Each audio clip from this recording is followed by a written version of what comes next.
Hi friends, and welcome back to the channel. So today we are doing part 2 of things that I've learned in my 20s. I'm Shanice. If you're joining me for the first time, go ahead and hit that subscribe button. I do a lot of fun content that you'll enjoy and that you can benefit from. So let's go ahead and get straight on into the video. So for me, a friend is someone that you can count on to be there for you. I watched this movie one time, and this girl, she was dating this guy, and she said to him, all relationships is being there for one another. That's literally all relationships are. And relationships being, a boyfriend, a girlfriend, a friend, a cousin, a sister, family members, whatever. That is literally what a friend is to me. Someone that you can count on, someone who loves you and respects your wishes, and someone who is loyal to you. That is my definition of a friend. That is what friendship means to me. I want you guys to be aware, friends and associates are two completely different things, and it's very, very important that you know the difference, or else you will be burned. First thing I learned about friendship is a friendship is mutual. We have to be on the same Wi-Fi connection. It is 50-50. It can't be 60-40 or 70-30 all the time. It has to be 50-50. So if you have a friend and you are constantly doing favors with this friend, and whenever you need some help, whatever it is, whenever you need some help, this person is nowhere to be found, or they always come up with some kind of excuse like, here we go. Make way for a couple of entrepreneurs.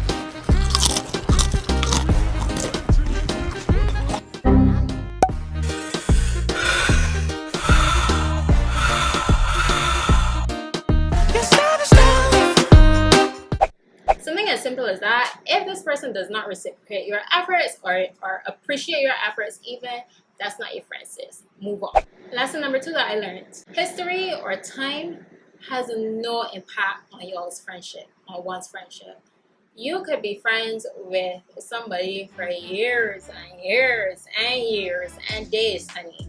And somebody that you just met a few months ago could have better intentions for you than that lifelong friend. History and time really have no impact on friendship, because if that were so, we will all be walking around with tons and tons of best friends. So don't be afraid if you are feeling a little iffy about somebody as to whether they're your friend and you just can't seem to figure it out, and what is really stopping you is the fact that you guys had so much history together, you guys grew up together, you guys probably went to the same school.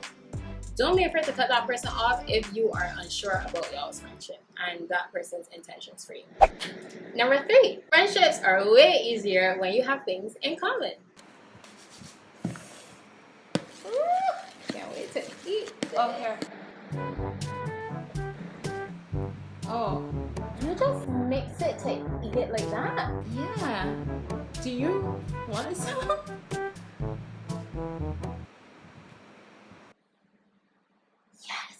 I thought I was the only one. Look around at how lucky we are to be alive right now. History is happening here in this kitchen, and we just happen to be the bestest friends in the world. Yes, I believe that we can build a friendship based on cookie dough. If you love cookie dough, hit me up in my DMs. I'm ready. Come on. But no, seriously, I know sometimes we get a little bit caught up in, things that we are doing. Say we go to work and we work with this person all the time. We start to create a bond with this person, and that is completely natural. Proximity creates bonds. That's just how it is. If you see somebody all the time and you hang out with this person all the time, you are going to start to build a bond with that person. But that's not necessarily your friend. You may be friendly at work, but outside of that, you guys have nothing in common other than work. When you find people who have the same interests as you, say for example cookie dough, you like cookie dough, you like baking, and you like playing tennis. You find somebody who loves cookie dough, they like baking, and they like tennis as well. It'll be easier for you to create a friendship with that person as opposed to somebody that you just work with, and that's literally the only thing that you guys have in common. Not even that y'all like y'all's job, y'all just want the same thing. Y'all want to get to this job, do the minimum, and get paid as much as possible. That's literally all y'all have in common. You're lazy. Stop it. This is going to tie into a later lesson, but let me just say, friends do not pressure you to do things that you don't want to do. Want to take this home? I took one last week. No, I'm good. You know that belongs to the company, right? Yeah, but nobody will miss it. It's been in there for months. Plus, if they do, we'll just say we gave it to the guests. Weren't you talking about how stressed you were just yesterday and this morning? This'll help. Yeah, bubble baths ease my stress, not stealing. Well, fine then. Suit yourself, goody two shoes. If you guys ever find yourself in a situation like this, don't be afraid to stand up for yourself. Like, it's okay to want the things that you want or not want the things that you don't want. If you don't want to do something, don't let anybody manipulate you or peer pressure you into doing that for their own benefit. Half the times when your friend is telling you, hey, let's go party, I get this one all the time. Hey, let's go party. No, I don't feel like partying. I don't want to party. Ah, come on, man. You can't be in the house all the time. Why not? I don't want to do it. I don't feel like doing it. Don't make me do it because you want me to do it. Friends come in all different shapes and sizes.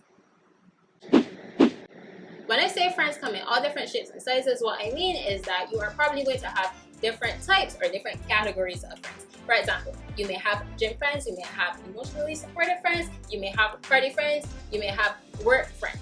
So your gym friends, you're not going to take to the party because they don't enjoy partying. Your emotionally supportive friends, you're not going to take them to the gym because they don't enjoy being in the gym, they don't enjoy working out. Your gym friends, you're not going to lean on them for emotional support because they don't care. They don't want to get deep like that. They just want to get a good pump in and a good sweat in and be healthy and live their best life. And that's quite okay. Everybody is not going to fit into every box. Everybody is not going to be an everything friend. We may run across someone occasionally, and we typically call this person a best friend. A best friend is somebody who ticks most of the boxes that you have for a friend. They're interested in most of the things that you're interested in, and it's okay. It's okay for everybody not to fit into everything. But what they all have in common is that they have your best interests at heart, so you should appreciate them. Okay, a few other things that I've learned about friendships in my 20s are good friends are hard to come by, so cherish the ones that you have. That is so true. I've been through that a couple times, Chad. Yeah. Be good to people. Just be a good person. That's how you develop friendships. Don't be closed off, because when you being closed off, the world is going to be closed off to you as well. You are what you attract. If something doesn't feel right, don't do it. Although you may want to make and maintain friendships, self-love is top priority. Remember, you cannot pour into anyone else from an empty cup. Get your notes. Get your notes. A common enemy is not the foundation for a friendship. Let me say it again for the people in the back. A common enemy is not the foundation of a friendship. And lastly, quality over quantity. I used to think when I was growing up that it was very, very important to have like this big circle of friends, until I realized, you want everybody. You're not gonna have that. You're not gonna gel with everybody like that. And it's so important to have a few friends who really, really get you, who really can be there for you.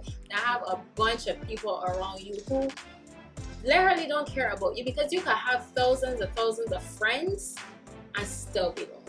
Whereas somebody else might have 2 friends and they might be the happiest person in the world.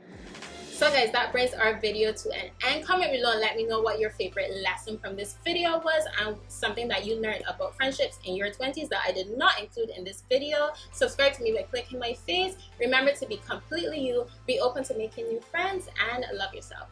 Bye guys. That was weird.